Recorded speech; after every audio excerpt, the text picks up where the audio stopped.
Y eso está concentrando la agenda, señor presidente, el día de hoy. Entonces, en los 15 minutos después de las dos presentaciones, atenderemos consultas de prensa.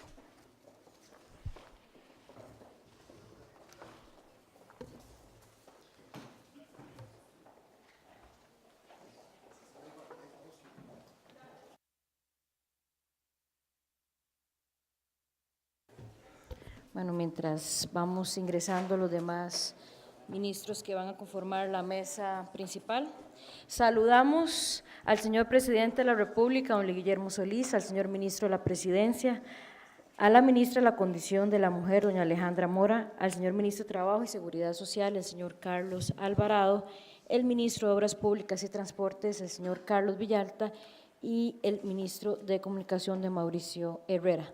También un cordial saludo a doña María Luisa Carvalho, directora regional para América Latina y el Caribe de ONU Mujeres, y a la señora Lara Blanco de ONU Mujeres también, quienes son parte de esta importante organización, quien Costa Rica será sede del Alto Panel de Naciones Unidas para el Empoderamiento Económico de las Mujeres.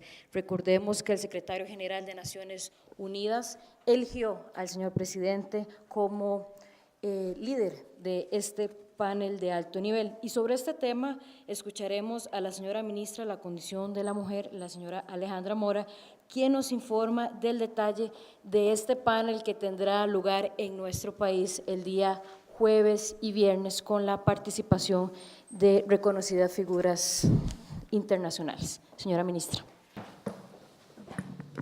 Sí, muy buenos días, buenas tardes ya. Saludos a todas las personas, Luisa y Lara, muchas gracias por estar en este espacio.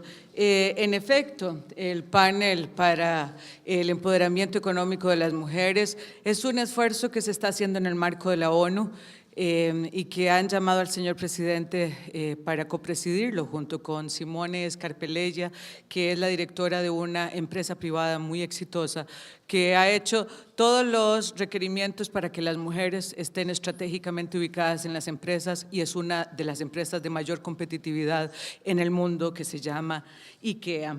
Este panel fue nombrado el año pasado, a inicios del año pasado, y entonces sobre esta línea ha hecho una primera reunión y ahora hace la segunda reunión en Costa Rica.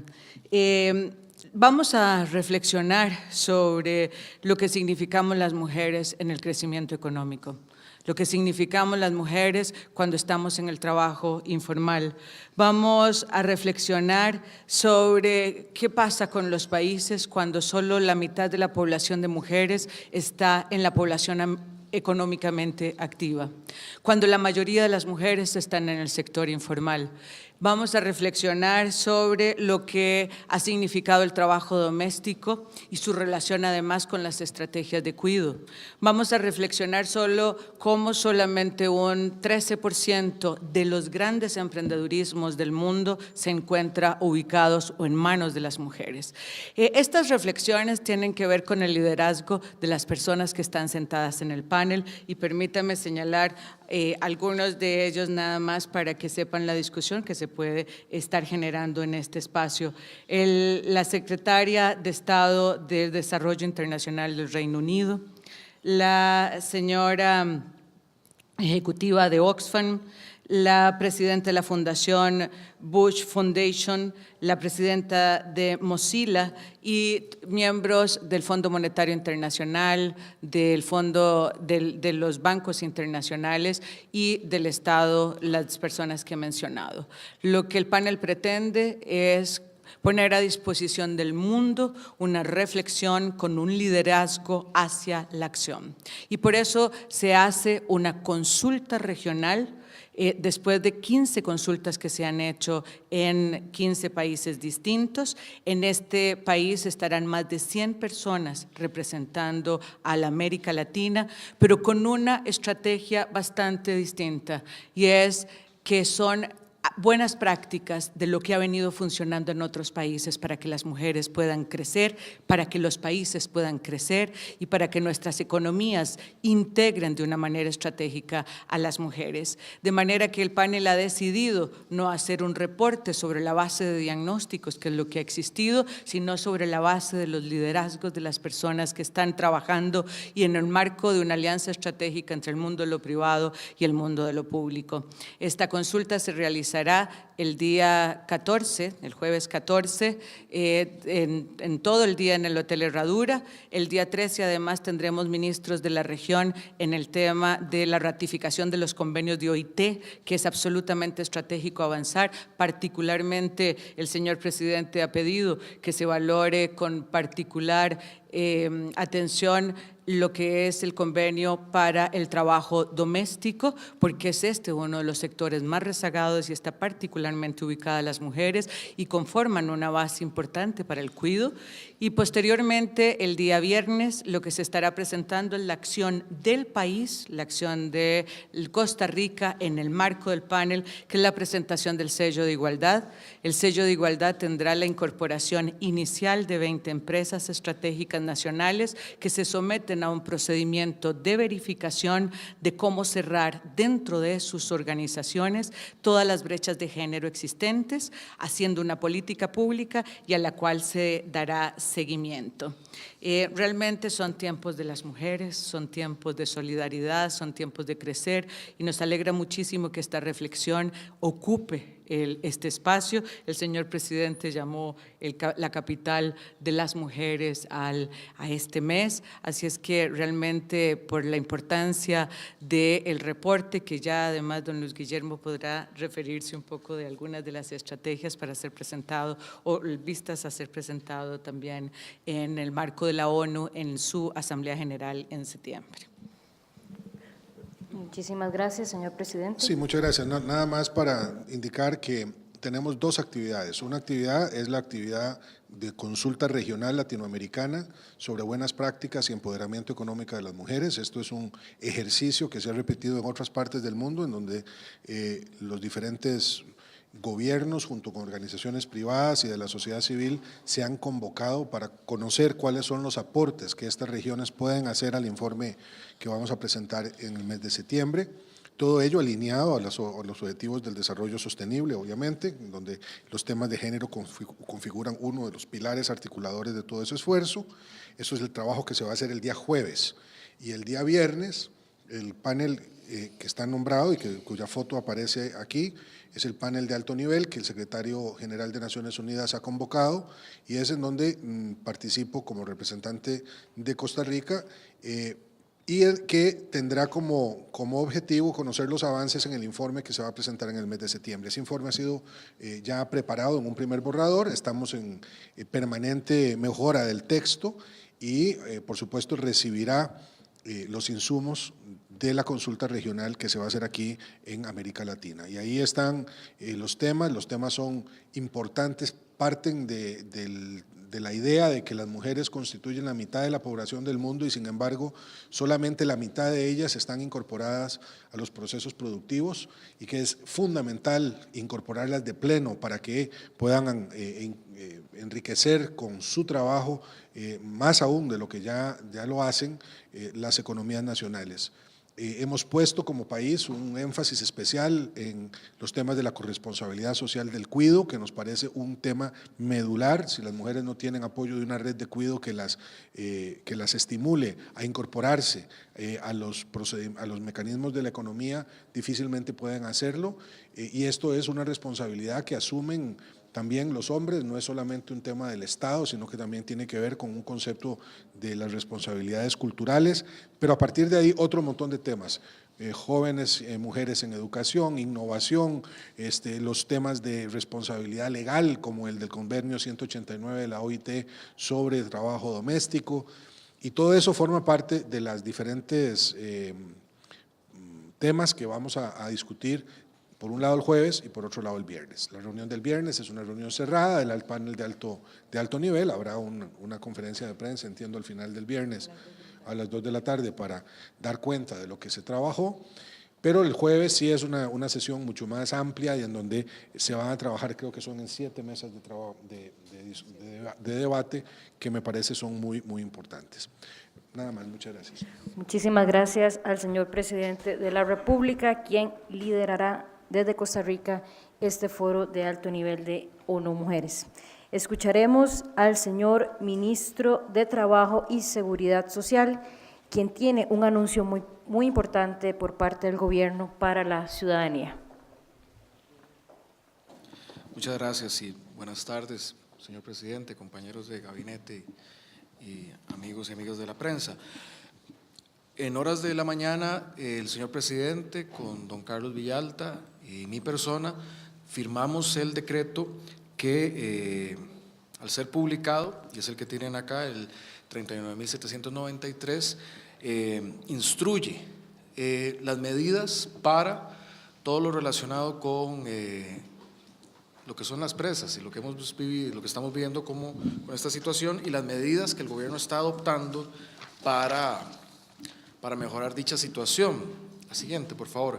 Hemos tomado referencia a un estudio del Departamento de Ingeniería de Tránsito del Ministerio de Obras Públicas y Transportes y hemos hecho un análisis tanto de la parte de transportes como la parte de trabajo del sector público. También hay que mencionar la destacada participación en esto de don Rosendo Pujol, ministro de Vivienda y que es experto en los temas de movilidad y temas urbanos.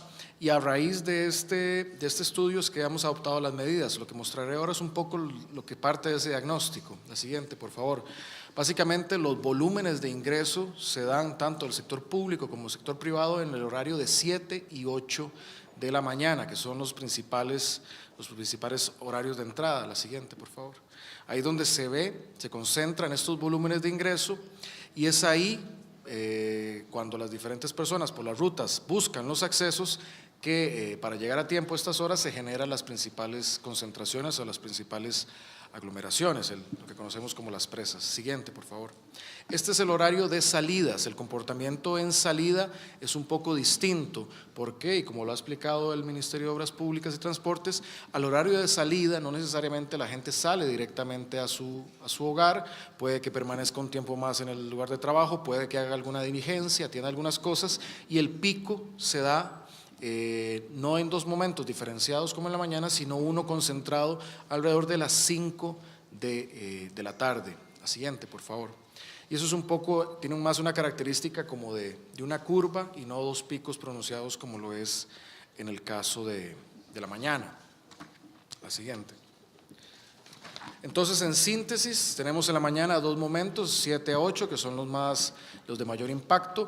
Los menores ingresos están antes de las 7 y después de las 9, donde la curva es menos pronunciada, similar en el caso de la tarde, en este caso donde se concentra en un punto máximo, que es el de las 5, pero un comportamiento mucho menor antes de las 3:30 y después de las 5:30, hay diferencia entre el comportamiento de la mañana, que es más a la hora, y el de la tarde, que es un poco más diferenciado. ¿Cuáles son las respuestas? Si hay dos medidas concretas que son las que el decreto instruye a ejecutar. La primera tiene que ver con lo que hemos adelantado del horario escalonado para el sector público, es decir, los ministerios y las instituciones adscritas. Sería un horario de 6:30, de ingreso a las 6:30 de la mañana, otro horario a las 8 a.m., llamémosle el tradicional, y otro horario de ingreso a las 9:30.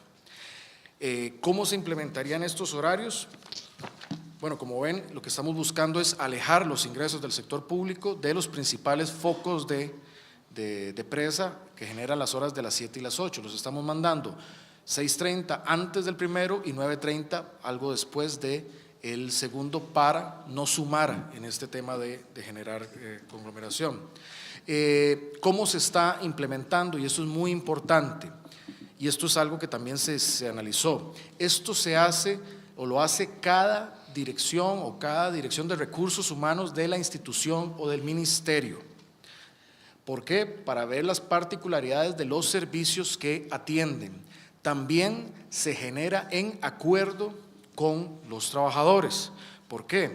Porque hay muchos que tienen sus propios arreglos familiares, llámese hijos que dejar, llámese cosas que, pues diligencias ya que tienen, pero sí se ha identificado un interés por cambiar horarios. Lo que sí instruye es, tal vez la anterior no entra en esto todavía, lo que sí instruye es que estos directores deben generar cuotas, y ahí está la responsabilidad, de al menos 30% en cada uno de estos horarios.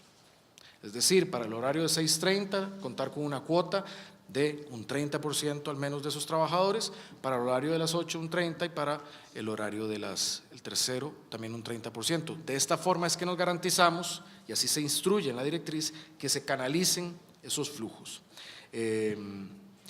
La otra medida sería la jornada acumulativa, y que está amparada en lo que estipula el Código de Trabajo en el artículo 136. Esto es la capacidad o la disposición para trabajar durante 4 días acumulando 10 horas de jornada, no las tradicionales de las 8, sino 10 horas de jornada, para así, con esta acumulación, contar con un día que no se estaría trabajando una vez acumulados estos 4 días de jornadas de 10. Esto que lograría es un ingreso menos que se tiene, si bien se conserva el trabajo de la persona y se está bajando el número de ingresos a la ciudad capital. Igual, esta implementación se haría a través del acuerdo de los trabajadores con los encargados de recursos humanos. Este decreto va aparejado de una directriz que también el día de hoy el señor presidente ha firmado, en este caso con don Sergio Alfaro, ministro de la Presidencia, y con mi persona, que instruye ejecutar el decreto. El decreto pone las reglas del juego, la directriz es la orden expresa a los jerarcas, a las instituciones, para que esto se aplique. El plazo que se tiene para la organización de todo esto es de 30 días, que se le deberá reportar al señor ministro de la Presidencia y a mi persona, donde los encargados deberán reportar los arreglos y las cuotas a que han llegado con los diferentes trabajadores para iniciar su implementación, que está estipulada por un periodo que llegará hasta el final del mes de noviembre.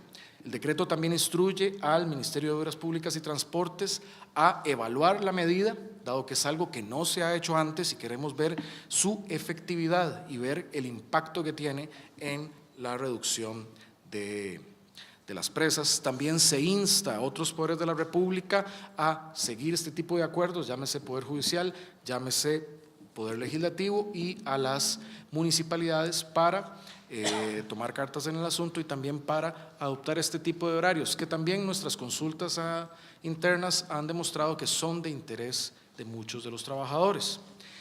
Importante decir, esto no aplica para el sector de educación, para los servicios básicos como salud o como seguridad. Otra cosa muy importante, estas medidas son arreglos institucionales que no deben mermar o afectar la prestación de servicios públicos, la atención al público. No obstante, estos arreglos permiten la cobertura de la jornada. Estas son las medidas que han sido adoptadas el día de hoy. Estamos a la espera de su publicación en la Gaceta, que debe ocurrir entre el día de hoy y el día de mañana, y el siguiente paso, en el plazo de estos 30 días, es convocar a las diferentes instituciones para hacer la ejecución de lo mismo, tener los resultados y echar a andar la medida para alivianar el tema de las presas. Muchísimas gracias al señor ministro de Trabajo. Como les comenté, el señor presidente tiene aproximadamente en este momento unos 15 minutos para atender consultas, porque debe atender los compromisos que inician desde hoy en el tema de una mujer desde su despacho. Iniciamos con Canal 6. Colegas, si hay consultas que no se pueden abordar, aquí estarán los ministros para que sean atendidas con mucho gusto. Presidente, ministros y ministra.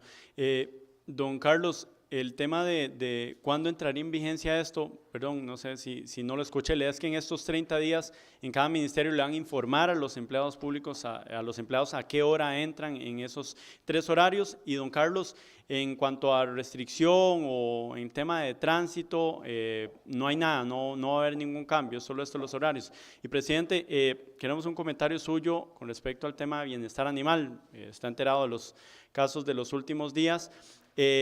yo quería saber si el gobierno está empeñado en aprobar la ley que está en la Asamblea y aprobarla en agosto, que viene de extraordinarias, o apoyan el referéndum, este proceso de recolección de firmas para que sea esa ley que podría ser votada en consulta popular. ¿Cómo ve el escenario en la presidencia? Gracias. Gracias. Iniciamos con el ministro Almog. Sí, muchas gracias. Con respecto al impacto que va a tener esto en la hora pico, vamos a hacer un estudio a efecto de, en caso de ser requerido, poder ampliar, digamos, la franja o la definición de las horas pico, principalmente para el tema relacionado con el carril de uso exclusivo en la General Cañas. Igualmente, estamos revisando el aspecto de poder valorar ampliar la restricción vehicular a otras carreteras o a otros centros de población, pero son estudios que se están llevando a cabo. De momento, lo que vamos a proceder es, a una vez implementado este horario escalonado, revisar si hay que ampliar la hora pico o la denominada franja de hora pico. Sí, en relación con las medidas adoptadas, se genera este plazo de 30 días para hacer los arreglos, la organización intra cada institución para luego echar adelante la implementación, lo cual debería estar ocurriendo primera semana de agosto. ¿Por qué se adopta de esta manera? Y es importante, estos arreglos tienen que tratarse con cada funcionario de cada dirección, ver la especificidad del tipo de trabajo que hacen. No es lo mismo un trabajo financiero, un auditor, a alguien que atiende público. Hay que ver también las disponibilidades, y es una de las recomendaciones que dio muy brevemente don Rosendo. Es importante que se amolde mucho a las necesidades de la gente para que se apropien de las medidas, lo cual viene a generar inclusive mejores ambientes laborales, y entonces hemos dado este plazo para generar la implementación, que creemos es la mejor forma entonces de que se materialice, también aprovechando un poco el impasse de clases, y bueno, para que sea efectiva, y una vez que se eche a andar, también que se haga la evaluación. Hay que repetir, eso es algo que no se ha generado antes, no se ha hecho antes. La lógica, y mucho nos dice que tendría un impacto positivo, pero queremos medir y queremos evaluarlo. Presidente. El animal, ciertamente, el tema de la ley es lo que ha recibido más atención durante los últimos meses. Sin embargo, el gobierno tiene muchas acciones adicionales a lo de la ley que han sido ya implementadas. Voy a reseñarlas y después me refiero a lo de la ley. Primero, se ha logrado incorporar el bienestar animal como contenido en el programa de ciencias del Ministerio de Educación Pública para el primer y segundo ciclo. Entonces, muy importante, la primera vez que esto ocurre. Tenemos curricularmente incorporado ese tema. Dos, se puso en marcha la Comisión para la Atención de Animales de Compañía en emergencias, pero también de animales de producción en emergencias, la llamada CATPAD, en la cual se activó a propósito de la emergencia del volcán Turrialba, pero forma ya parte de los protocolos de la Comisión Nacional de Emergencias. Eso significa que los animales son ahora parte también de las acciones específicas que se van a adoptar por parte de las instituciones en situaciones de emergencia, inundaciones, erupciones, terremotos, cualquier tipo de circunstancia animal. Y también tiene que ver con animales sin hogar. Tres, estamos en estos momentos incorporando la materia de bienestar animal en la currícula ordinaria de la Escuela Nacional de Policía y en la capacitación de los 14,000 policías activos. Es decir, también el tema del bienestar animal se ha convertido en materia de formación de nuestra fuerza pública. Esto lo hacemos con la colaboración del Humane Society International. Ya se capacitaron 50 policías de la unidad canina, ya se capacitaron 25 abogados de las direcciones regionales de la fuerza pública en temas de comportamiento animal y sobre la ley, los contenidos de la futura ley. Quinto, trabajamos en un plan piloto de bienestar animal para gobiernos locales, que tiene dos énfasis, el de la esterilización y el de la educación ciudadana. Sexto, SENASA realiza trabajo de campo, atiende denuncias y lleva un registro de las problemáticas en el área del bienestar animal Estamos fortaleciendo institucionalmente el programa de bienestar animal. En el mes de junio, por ejemplo, capacitamos a directores regionales de bienestar animal del SENASA y se les entregó equipo para atender los casos de animales de compañía. Séptimo, el Ministerio de Educación Pública y el Viceministerio de Juventud elaboraron una iniciativa para que se inserte el bienestar animal en la cartera de proyectos de los estudiantes de secundaria con el fin de que puedan realizar su trabajo comunal estudiantil con la participación en organizaciones no gubernamentales especializadas en el tema de maltrato animal. Octavo, el SENASA, el Servicio Nacional de Salud Animal, ya conformó el Consejo Asesor de Bienestar Animal, en el que participan organizaciones no gubernamentales para articular y coordinar las acciones de bienestar animal entre la sociedad civil y las instituciones públicas. Y finalmente, el Ministerio de Obras Públicas y Transportes, el ICE y el ICE ya iniciaron la señalización de vías, en donde también se advierte que por ser áreas protegidas y parques nacionales, áreas de conservación, tienen que se alerta a los conductores para que manejen con especial precaución. Entonces, estamos haciendo buena la promesa de este gobierno, el primero que atiende este tema como una política pública y una política de Estado, mientras se discute el tema de la ley. Ahora, sobre el avance del proyecto de ley, hemos llevado el proyecto 18.298 hasta el plenario legislativo, es decir, en estos momentos se encuentra en discusión de mociones por el fondo para proceder y aprobar en primer y segundo debate, o sea, estamos en un momento de mociones 138. Hemos agilizado e impulsado la iniciativa hasta ese punto, porque estuvo desde el 2014 en la Comisión de Ambiente y ahora hemos dado el salto para que esté lista en plenario. Yo quiero pedirle a señores y señores diputados que por favor agilicen la discusión de este proyecto de ley. Si este proyecto de ley no es resuelto, aprobado en el periodo de sesiones ordinarias, el compromiso del gobierno es colocarlo en el periodo de sesiones extraordinarias, de manera que se conozca en ese marco.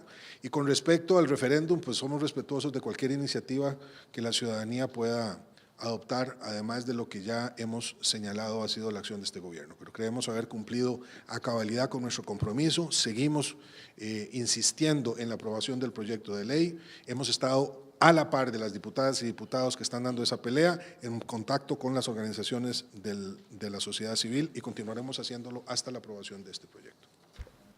Continuamos con las consultas. Nos restan unos minutos para las consultas del señor presidente. Nación, por favor. Colegas, si restan consultas sobre los temas abordados en la conferencia, los ministros permanecerán. Buenas tardes, señor presidente. Me interesa reiterarle la consulta que se le hizo ayer sobre el Banco Nacional. ¿Qué opina su administración, señor presidente, de que se esté utilizando pauta publicitaria oficial para coaccionar a medios de comunicación? Esto por confesión explícita del gerente general del banco. ¿Qué opina que esto suceda en estos momentos, cuando usted es presidente, llega a la presidencia de la República una administración basada en la transparencia hacia la ciudadanía y bueno, ocurren estas cosas? No es la primera vez que sucede, ya otros medios de comunicación grandes lo han denunciado y me gustaría conocer mucho su criterio sobre eso.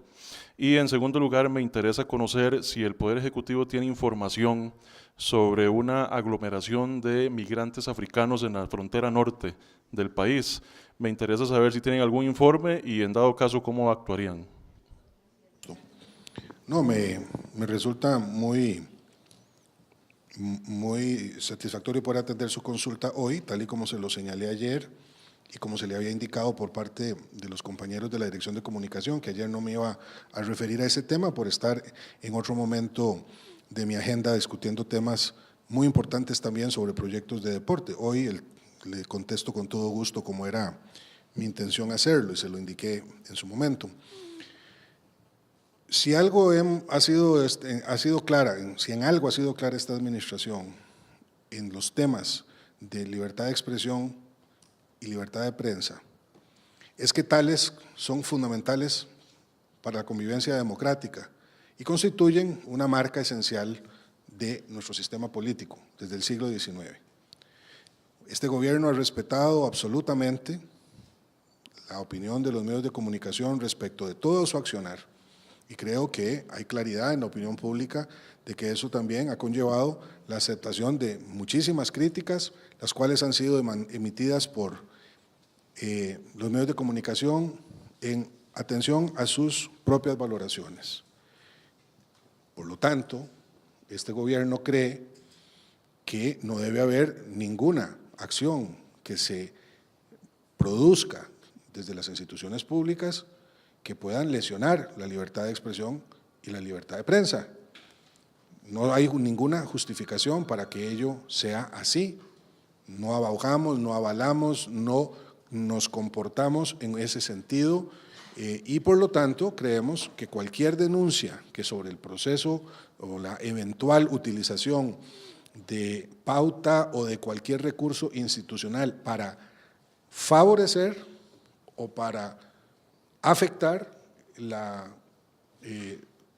adecuado funcionamiento de los medios debe ser investigada y una vez que esa investigación esté realizada debe ser sancionada de acuerdo a lo que estipula la ley y de acuerdo a lo que son los principios y valores de la administración. Por lo tanto, lo que pueda haber sucedido en el Banco Nacional tiene que ser investigado, lo está haciendo ya por parte de la propia institución, hay instituciones y poderes que están haciendo investigaciones propias, como el Poder Legislativo, que ha indicado su voluntad de hacer una investigación por medio de una comisión especial, y me parece que eso es lo que procede. Así es que, desde el punto de vista de la administración, no avalamos, ni tampoco estimulamos, ni tampoco actuamos en el sentido de coaccionar, presionar o en cualquier forma indebida, inducir a los medios de comunicación en la forma como estos valoren la acción de las instituciones del Estado.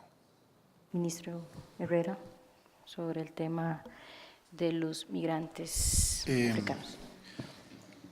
Nada más hay una precisión, precisamente el gobierno está impulsando un proyecto de ley acerca de la publicidad oficial o de la pauta oficial, que está pronto también a ser presentado a la Asamblea Legislativa. Ha sido consultado con distintos sectores y va en esta misma línea. Para este gobierno se apega a los postulados y la normativa y a la doctrina de la Relatoría de Libertad de Expresión de la OEA y allí se establecen pues los estándares para impedir que en cualquier momento la pauta oficial sea usada como premio o castigo y que existan criterios técnicos para que todas las instituciones puedan acceder y puedan trabajar sobre bases más claras en cuanto a la asignación de la pauta oficial. En cuanto a los migrantes, efectivamente hay una aglomeración en la frontera norte. Eso ha ocurrido porque en los últimos días ha habido un incremento en el ingreso de personas migrantes irregulares por la frontera sur. En la frontera sur, la fuerza pública ha hecho lo posible por impedir el ingreso masivo de esas personas. Costa Rica no está de ninguna manera tolerando ni invitando la llegada de estos migrantes irregulares, pero una vez que están en nuestro territorio, es una responsabilidad del Estado atenderlos, tanto desde la perspectiva migratoria como desde la perspectiva humanitaria. Entonces, en la zona sur se les ha aplicado un primer control en Paso Canoas, luego son trasladados al kilómetro 20 de Golfito, en donde se les da asistencia humanitaria y también se les termina de hacer ese procedimiento migratorio. Tenemos que recordar que los migrantes irregulares no son delincuentes. La migración irregular en Costa Rica y en muchos otros países es una falta administrativa. Entonces son personas por las que no hay razón de mantenerlas privadas de libertad sin una razón y que tampoco pueden permanecer en un sitio de manera indefinida, privadas de su libertad. Cuando esas personas terminan este procedimiento migratorio en el kilómetro 20, reciben un documento con el cual pueden permanecer de manera regular en el país durante 25 días. Eso es muy importante para impedir que las redes de coyotes, que las redes de trata de personas tengan alguna posibilidad o que ellos tengan la necesidad de acudir a esas redes. Y cuando están en una situación de libre tránsito, lo que han hecho es ir hacia el norte y se están aglomerando en Peñas Blancas. Esta mañana, en 2 momentos distintos, hubo intentos de parte de un grupo de migrantes extracontinentales de bloquear la vía y la fuerza pública hizo las advertencias correspondientes y abrieron la vía. En eso es importante apuntar que Costa Rica trata esta situación desde una perspectiva humanitaria, desde una perspectiva de aplicación de nuestras leyes, y en ese sentido nuestras autoridades no van a tolerar de ninguna manera ni el bloqueo de vías ni la ruptura de alguna forma de nuestras leyes. Gracias. De prensa, Ronnie, por favor. Concluimos con esta pregunta para el señor presidente. Buenas tardes, ministros y presidente. Don Luis Guillermo, requiero una reacción suya como presidente sobre cómo analiza el decreto que usted firmó en enero y que beneficia a 90 empresas privadas, en su gran mayoría de transportes y de constructoras.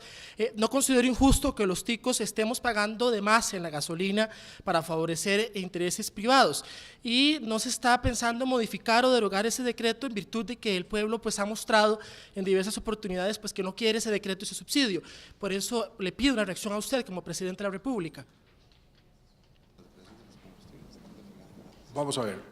Por un lado, creo que hay que señalar que las fórmulas para la fijación de precios de combustibles no se definen en la Casa Presidencial, las define ARECEP.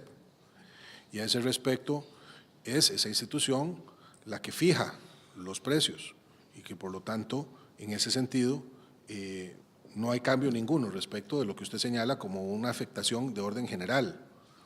En lo que toca al decreto específico y las justificaciones técnicas que lo justifican, creo que lo que corresponde es que usted consulte con Recope, que es la institución que lo promovió y que en su momento, con razones justificadamente sustentadas en conceptos técnicos, permitieron que yo firmara el decreto.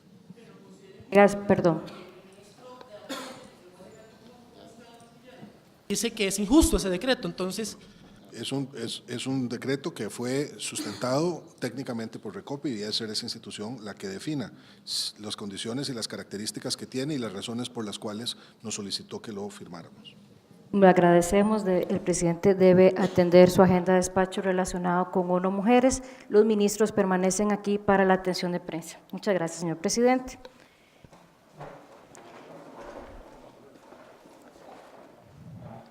Continuamos con las consultas que tengan para los señores ministros. Luis Diego, por favor, el compañero colega de Colombia. Gracias, buenas tardes, señores ministros, señora ministra y señores ministros. Tengo 3 consultas muy puntuales, por favor.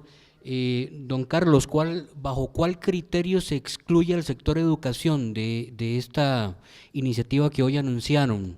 Es la consulta para usted.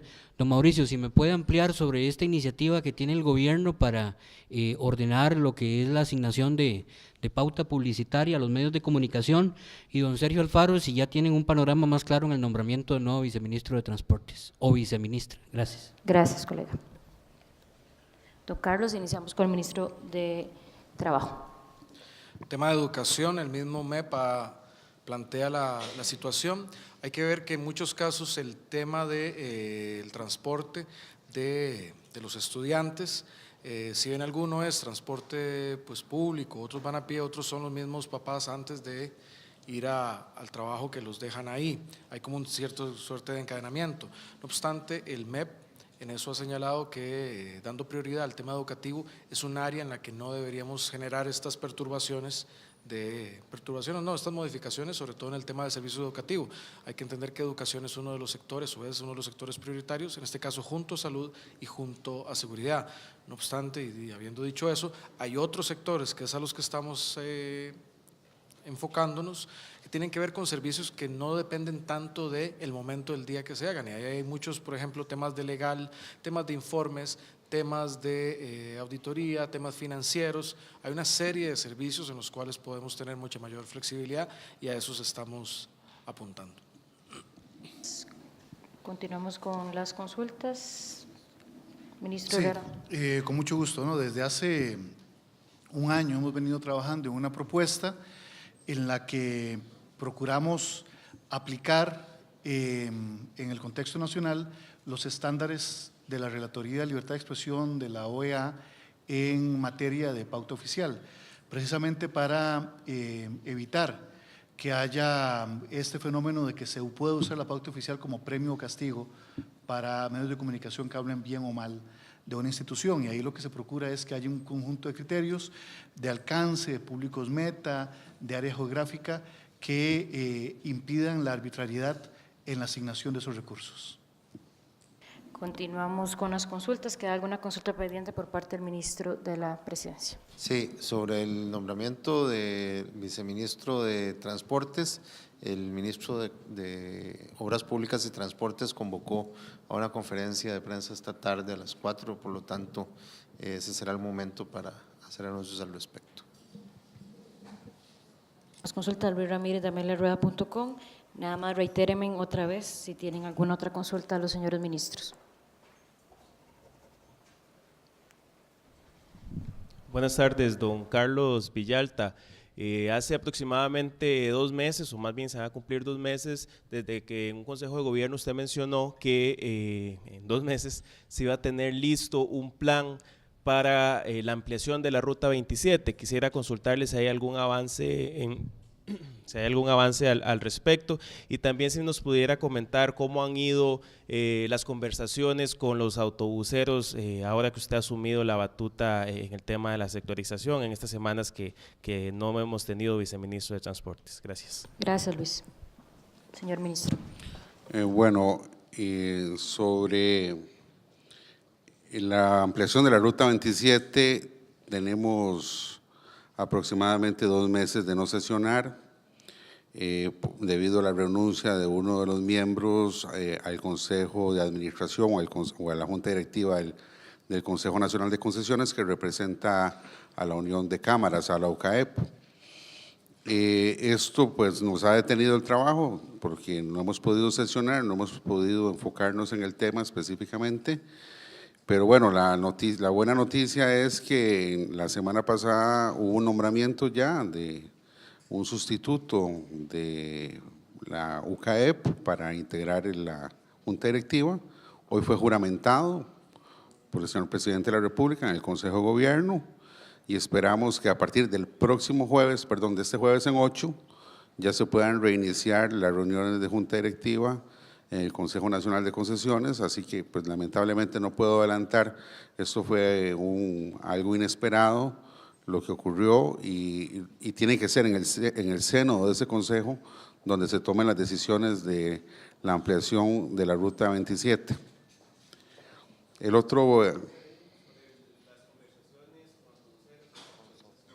Sí, bueno, igualmente hay que entender muy bien que esos proyectos, tanto el de la sectorización como el de pago electrónico, son proyectos del Consejo de Transporte Público y de la Junta Directiva.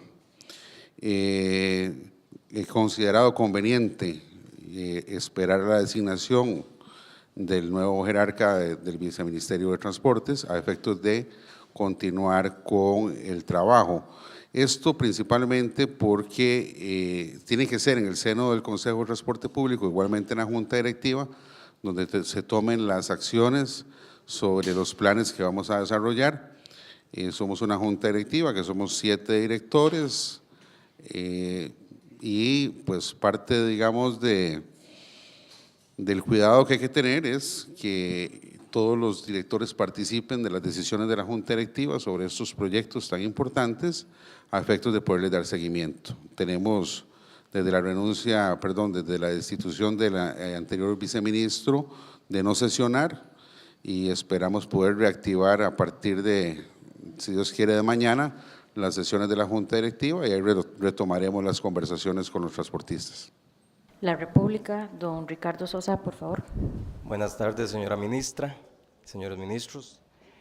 Don Sergio, en el 2011, solo el 0.53% de los créditos destinados a pymes fueron otorgados a mujeres. ¿Qué se está haciendo desde Presidencia, ahora que Costa Rica lidera este panel, para cerrar esta brecha en el empoderamiento económico de la mujer? Y a la señora ministra, si podría referirse un poquito tal vez sobre el proceso de certificación de las empresas que hagan avance en igualdad de género. ¿Cómo es el proceso? ¿Cuál es, si hay una política ya pública para esas 20 empresas que están inicialmente participando?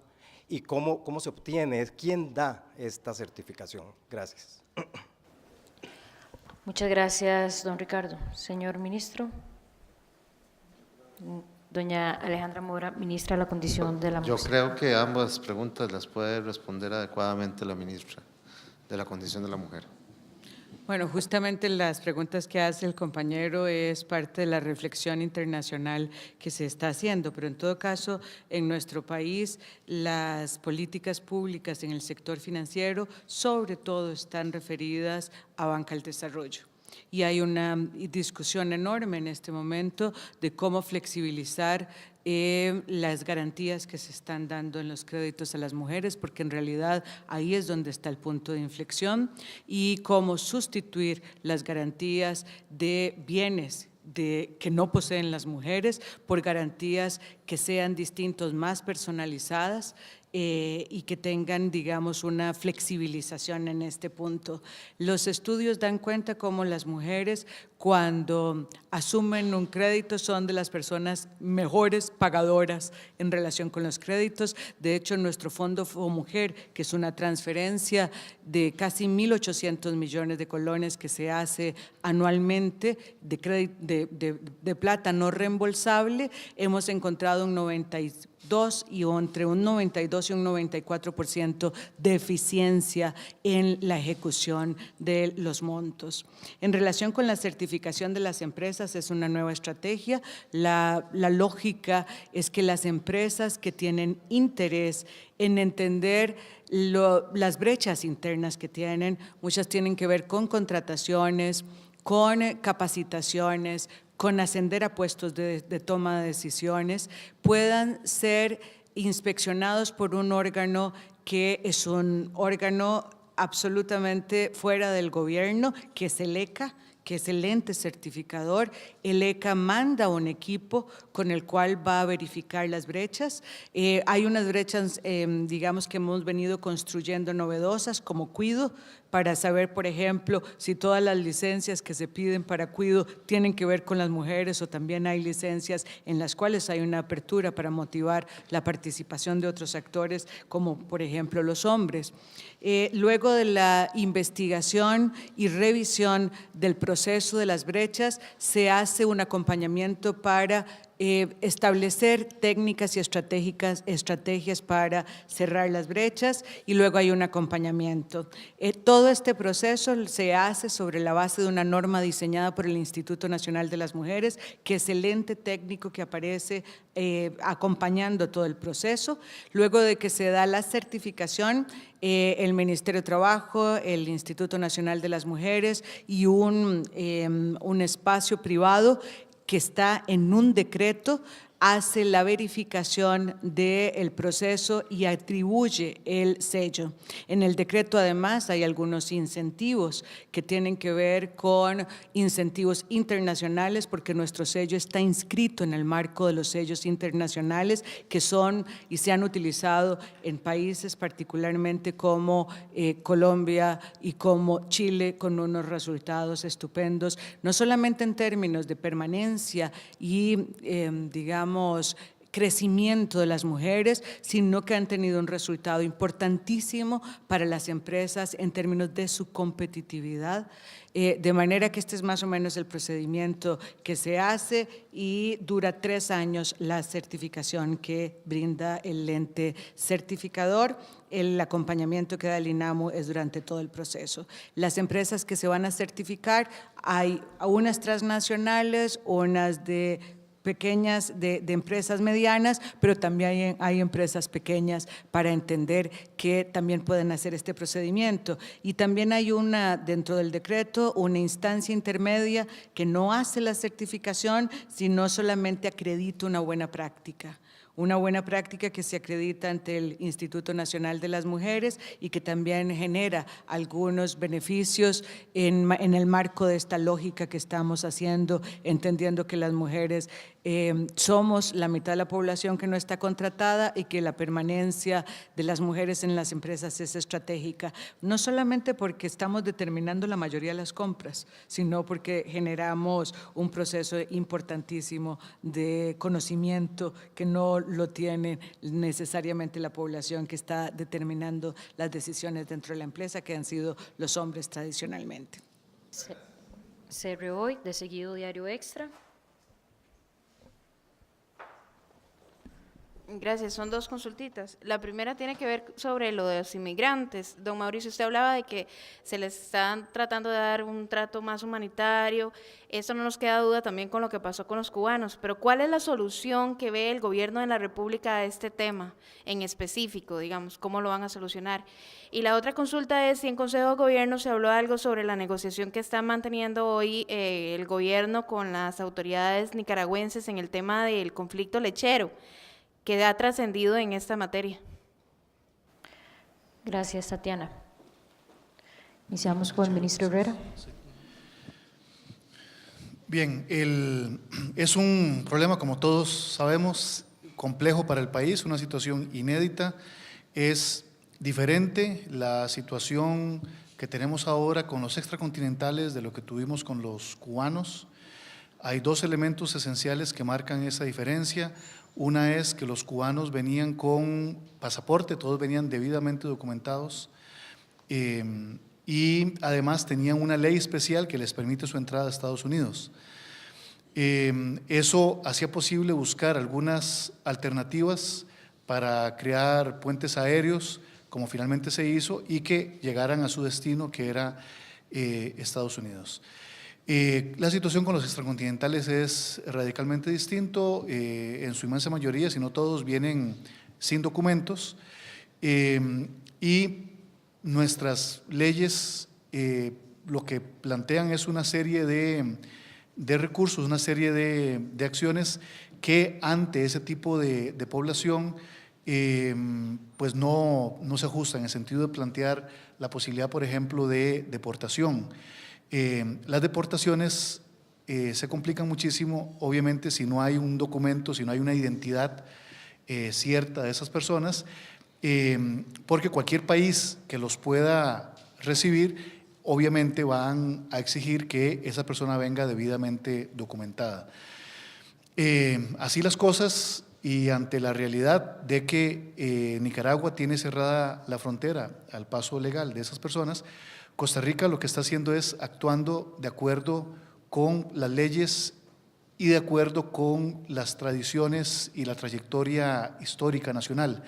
En ese sentido, Costa Rica procura y da un trato humanitario a estas personas y también las registra y las identifica en la medida de lo posible para impedir que sean presa de las redes de coyotes. En ese sentido, también estamos buscando la manera de establecer, si es necesario, o ampliar las facilidades que ya existen en estos momentos para atenderlos de manera humanitaria, y mientras tanto también estamos buscando acciones de manera integral internacionales que nos permita llegar a acuerdos regionales acerca del tratamiento de esta situación que es compleja para Costa Rica y para el resto de países de la región, que estamos en la misma situación. Los países de la región no hemos generado este flujo migratorio y tampoco somos el destino, pero tenemos a estos seres humanos en nuestros territorios y tenemos que tratarlos con dignidad. Gracias. Extra, por favor. Ay, perdón, ministro. Sí, sobre el tema de la situación del comercio de leche con Nicaragua.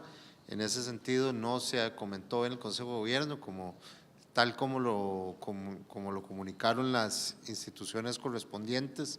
El tema está en un nivel técnico y están revisándose a nivel técnico la situación entre los órganos correspondientes de Nicaragua y nuestras entidades de control para determinar la ruta a seguir. Mientras eso no acabe, el proceso político no tiene ninguna razón de intervenir en ello. Señores ministros y la ministra, para don Carlos Villalta, en primera instancia, la Procuraduría y la Contraloría dijeron que el Instituto Costarricense de Infraestructura Vial podría venir a entorpecer un poco las gestiones, ¿verdad?, que le serían de su competencia. ¿Qué posición y qué haría el gobierno con respecto a esto? La segunda pregunta para don Carlos sería, uno de los nombres que suenan más fuertes para el viceministerio del MOP, ¿verdad?, es el de Elisa Castillo. Ella hasta hace algunos meses todavía laboraba para el SESMAC y el Consorcio del Este. ¿Cómo ustedes garantizarían que no pueda haber conflictos de intereses, puesto que ella va a abordar el tema de la sectorización? Y también, ¿cómo harían para que no se acreciente la molestia de alguno de los sectores autobuseros? Y tal vez don Sergio Alfaro me pueda ayudar con la respuesta de que el presidente de la Cámara de Agricultura dice que en la Alianza del Pacífico siempre se ha hablado de una adición, pero que si ustedes no estarían cambiando esa posición para negociarlo. Muchas gracias. Para negociar la incorporación a la Alianza del Pacífico. Muchas gracias, Esteban.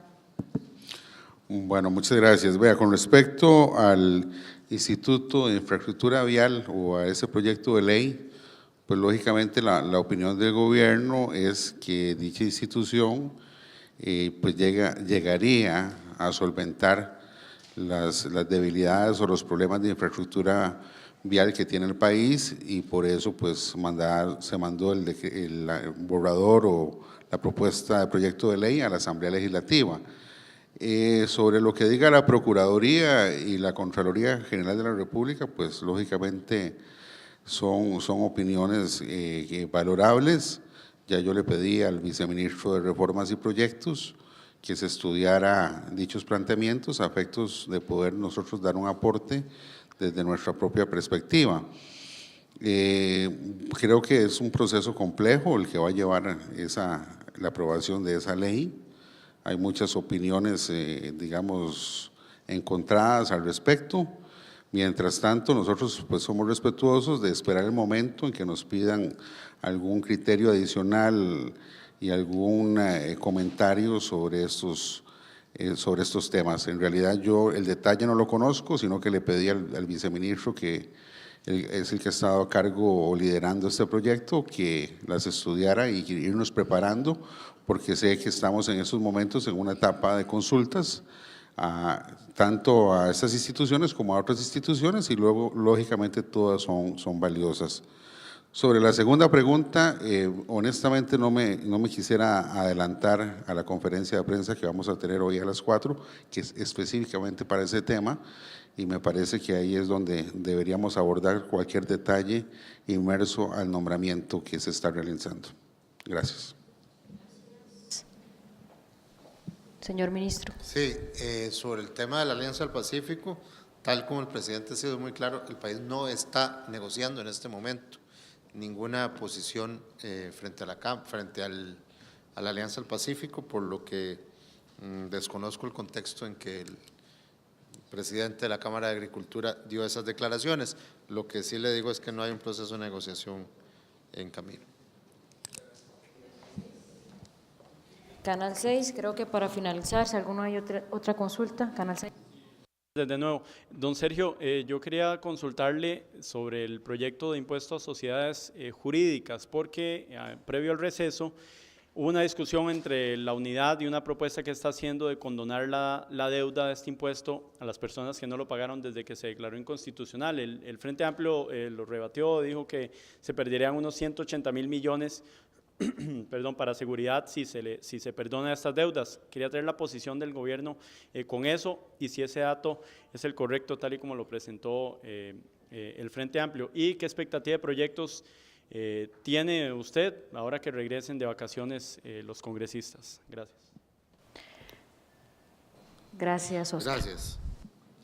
El gobierno no está a favor de ninguna condonación de deudas del impuesto a las sociedades, por lo que la posición es clara en ese sentido. Eso disminuiría inmediatamente las cuentas nacionales y provocaría un impacto fuerte en la contabilización del déficit, por lo que no podemos estar de acuerdo con esa posición, además de que es dinero que se le quita potencialmente a seguridad pública, así que no hay forma de hacer esa condonación sin generar un daño. Sobre el monto, yo vi la cifra que se citó y tengo dudas sobre ella, sin embargo, para eso sería muy bueno pedirle al Ministerio de Hacienda el detalle. Sobre expectativas, seguimos con la prioridad puesta en el plan fiscal. El gobierno se ha tomado esto en serio, los diputados me parece que también se lo han tomado en serio y de hecho la manifestación ha estado en que se han votado muchísimos proyectos relacionados con esto en los últimos días y esperemos que esa tónica siga.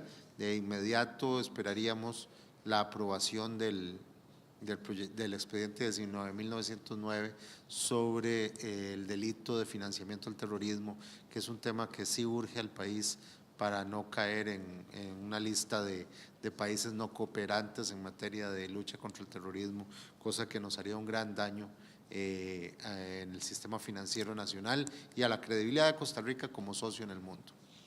Muchas gracias, muy buenas tardes. Gracias.